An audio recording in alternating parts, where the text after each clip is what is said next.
Hello friends, welcome to this fourth lecture for English for NABARD grade A and B 2017 phase 2. So in the previous lecture, that is the third lecture, we had discussed the types of topics. Right, so I told you that there are two types of topics basically. The first type is the question based topics. These topics are those which involve a question in the topic itself. And the second type of topics is the statement based topics or the open-ended topics in which there is no particular question in the topic itself. Now we had also discussed that how you have to use this framework to make the structure. From structure I mean introduction, body and conclusion. How you have to use this framework to make the structure for question based topics and statement based topics. And we had seen that for a question based topic we know that what questions you have to allocate the maximum amount of words, because the question that is asked in the topic itself demands the maximum number of words out of the total words. But when it comes to open-ended topics or statement based topics, the allocation of words is slightly more difficult as compared to question based topics, because you do not have a particular question in the topic itself and you have to allocate words to these 5 questions after studying the topic and brainstorming the particular topic that is given. Then we had seen that what is the linkage between WWHCS and introduction, between this framework and body, and between this framework and conclusion, that how out of these 5 questions 1 or 2 questions can fall in the introduction, 1 or 2 questions can fall in the body, and 1 or 2 questions can fall in the conclusion, depending on whether the topic is a question based topic or a statement based topic. Now in this lecture what we'll be doing is that we'll be linking this framework with the styles of introduction, and we'll be linking this framework with the styles of conclusion. So we have already seen this framework, the why, what, how, challenges, solutions. We had taken 2 examples. One was the essay on UBA, second was the essay on farm loan waivers, and we had constructed the structure of the essay using this framework. We had constructed the introduction, body and conclusion. By construction I mean that what questions are to be answered in introduction, what questions are to be answered in the body, and what questions are to be answered in the conclusion by using WWHCS framework. Now what we'll be doing is that we'll be linking this framework WWHCS with the different styles of introduction and with the different styles of conclusion, so that you are able to handle the starting and the ending of an essay in an effective manner. Why do I say this? Because introduction and conclusion are generally the most difficult parts of an essay. You may be having hundreds of points to write in the essay, but where to begin with, how to start the essay, and how to end the essay or how to conclude the essay becomes a bit tedious. So we have different styles to start the essay and we have different styles to end the essay. Let us have a look at that. Firstly, let's see that what is the importance of introduction. Introduction and conclusion are the most important parts of an essay and generally the most difficult parts of an essay. Introduction is very important because it gets the examiner interested. So once examiner is reading the first paragraph of your essay, he should become interested. He should not lose interest after reading the first paragraph.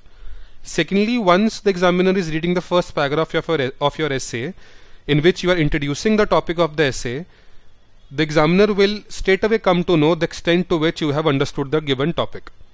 So if your introduction is good, if your introduction is as desired, if you are introducing the topic of the essay correctly, it will leave a very good impression on the examiner that you have been able to comprehend the topic and you have been able to analyze the topic. Remember this thing. This is what NABARD is expecting. We had seen this in the first lecture in the introduction. What is NABARD expecting? Right, what does NABARD expect? They are expecting good analytical and drafting abilities of the candidates. The examiner is checking your analytical abilities and your drafting abilities.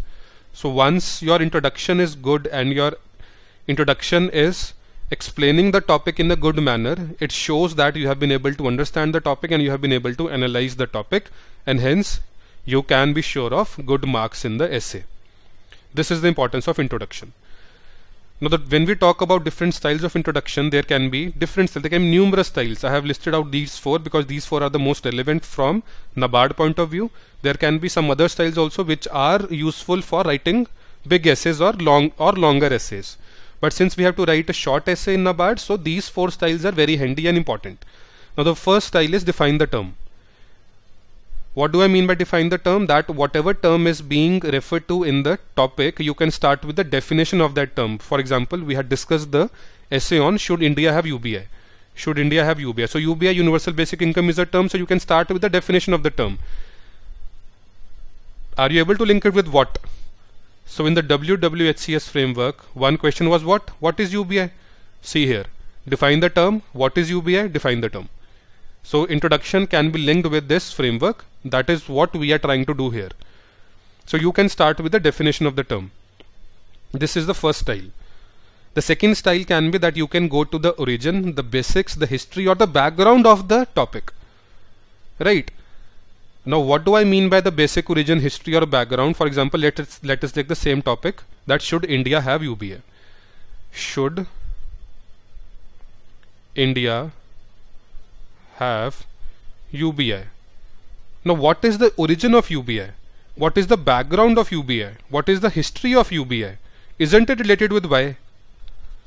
That why does India need UBI? There are so many schemes, so many health schemes, education schemes, skill development schemes, sanitation schemes, water schemes, agricultural schemes, credit schemes. Plethora of schemes are existing in the nation. They are being implemented for the past so many years. Right? There must be some problems or some negatives or some bottlenecks or some hurdles in those schemes, implementational problems. That is why we want to switch from those schemes to UBI. This is nothing but answer to the why part as well as the background. Right? So again, you can come to the basics, you can come to the origin, you can come to the history or the background. It is nothing but the why of that topic. So this can also be a particular style of introduction. Then the third style of introduction can be, you can start with a quotation. Right? Like this, the economic survey is talking about wiping every tear from every eye. This was the theme of the economic survey, wiping every tear from every eye. So if we talk about this topic, should India have UBI, we can start with this quotation, wiping every tear from every eye. Right? Fine. So now how is this quotation linked with UBI? That's, we as a nation have been independent for the past so many years, but still we have not been able to eradicate or alleviate poverty.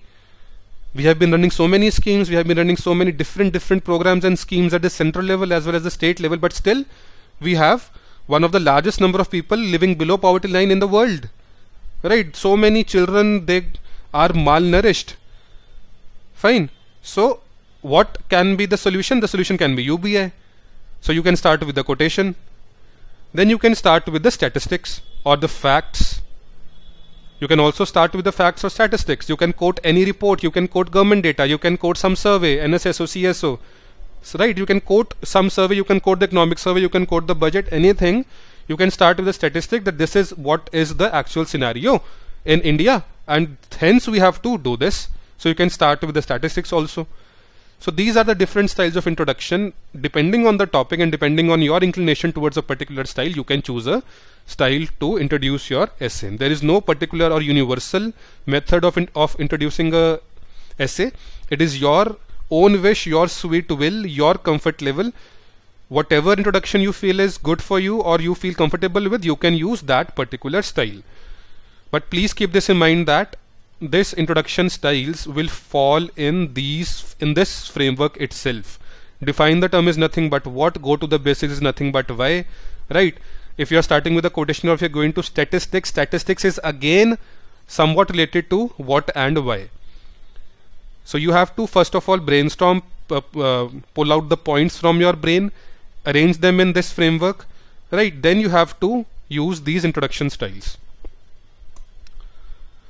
Let us see the examples. Now see, should India have UBI? In the last lecture we had seen that we can write an introduction as what is UBI. This is nothing but definition. You are defining the term. Right? Are farm loan waivers really bad?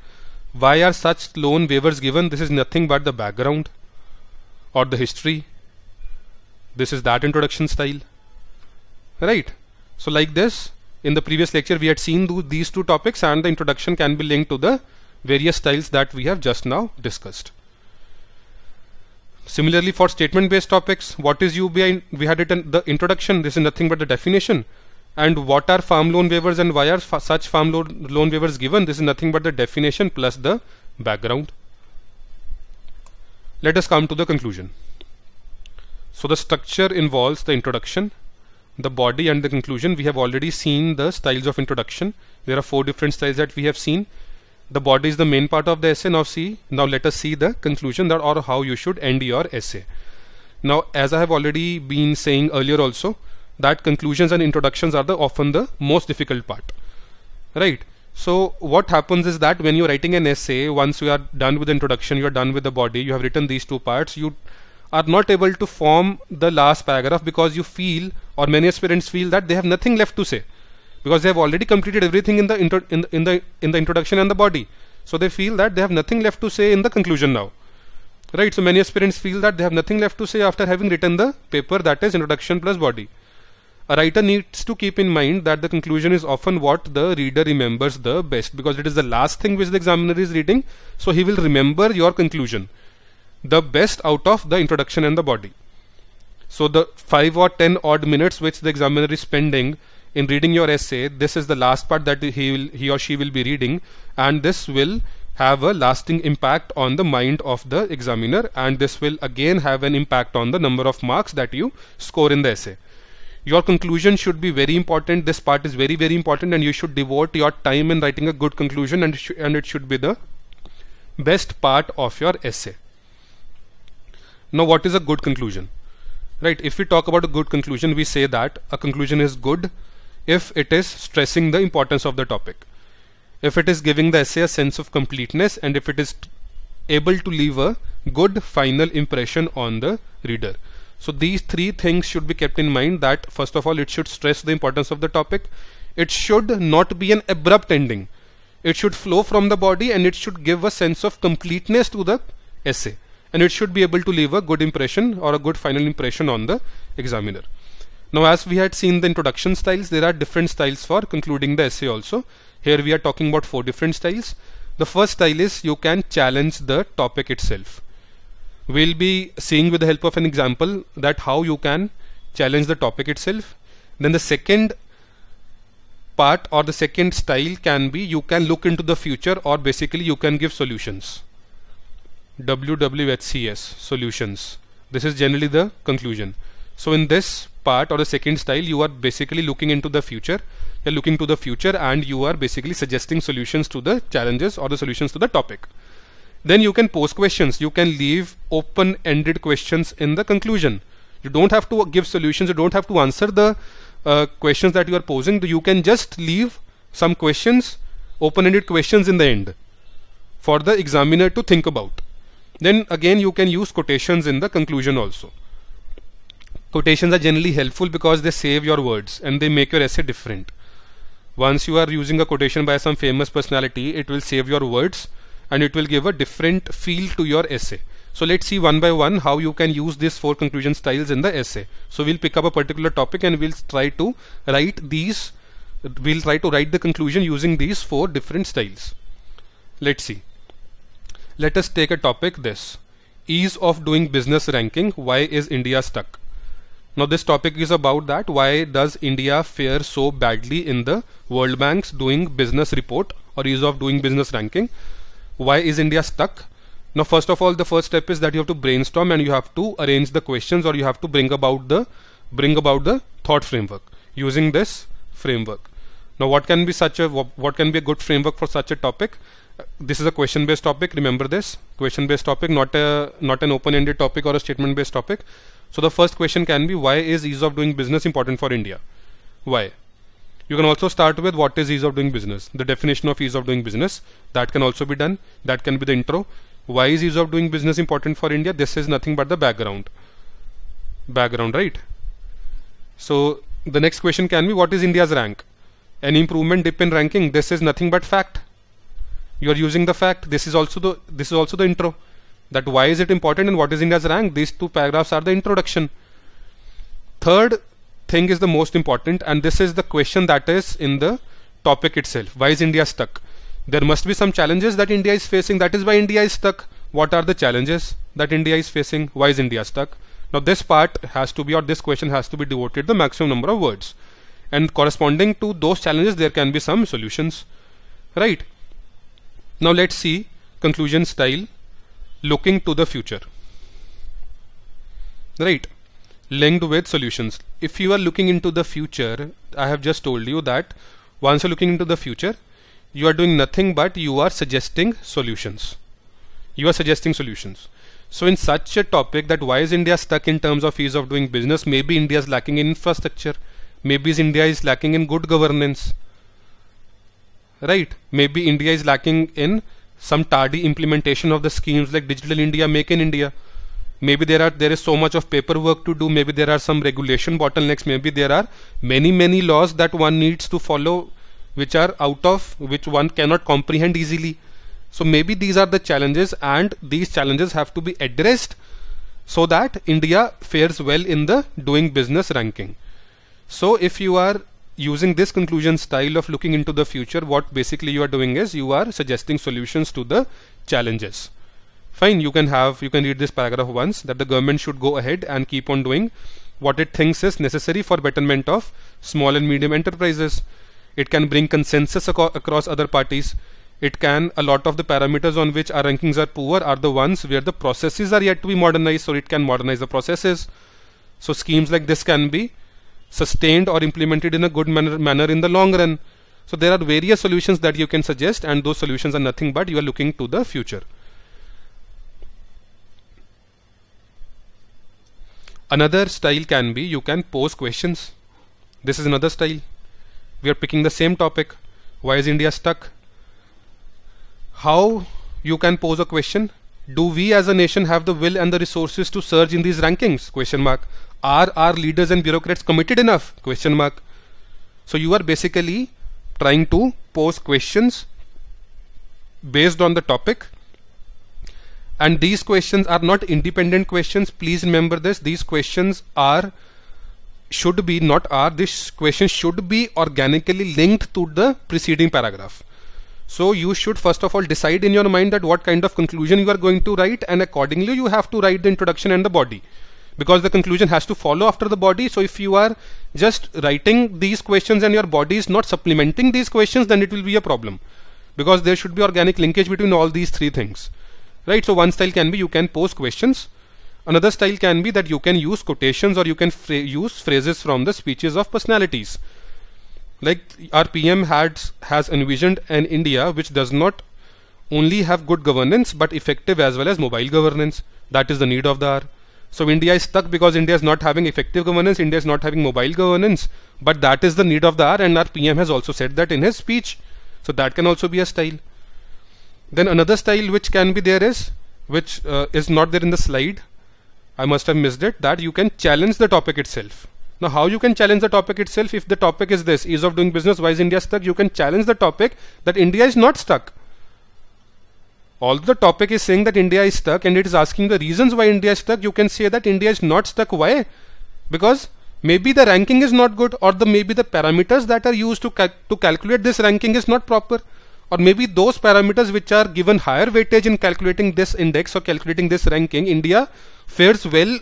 India does not fare well on those parameters, but the strengths in India, the strengths of India, or the parameters on which India is good, are not included itself in the parameters while computing this ranking.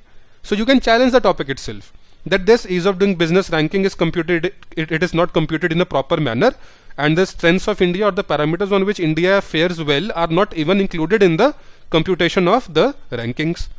So you can challenge the topic itself, that India is not stuck, India is good, India is doing better, and all the strengths of India, they are not included in the computation of these rankings. But keep in mind, again I am repeating the point, that your conclusion should follow from the body, and your body has to be written in such a manner that your style of conclusion matches with the paragraphs that you have written before the conclusion. That is very important. So these are the 4 styles that you can use to write the conclusion, and there are different styles which you can use to write the introduction. You just have to keep in mind that you have to align your introduction and conclusion with this framework. First of all, you have to ask questions, all these 5 questions, then you have to allocate words for each of the question depending on whether the topic is question based or statement based, and then you have to write the points or the answers to these questions, keeping in mind that the different paragraphs should have a logical flow and the conclusion should be organically linked with the preceding paragraph of the body. Fine. So this is your lecture about introduction and conclusion. Thank you.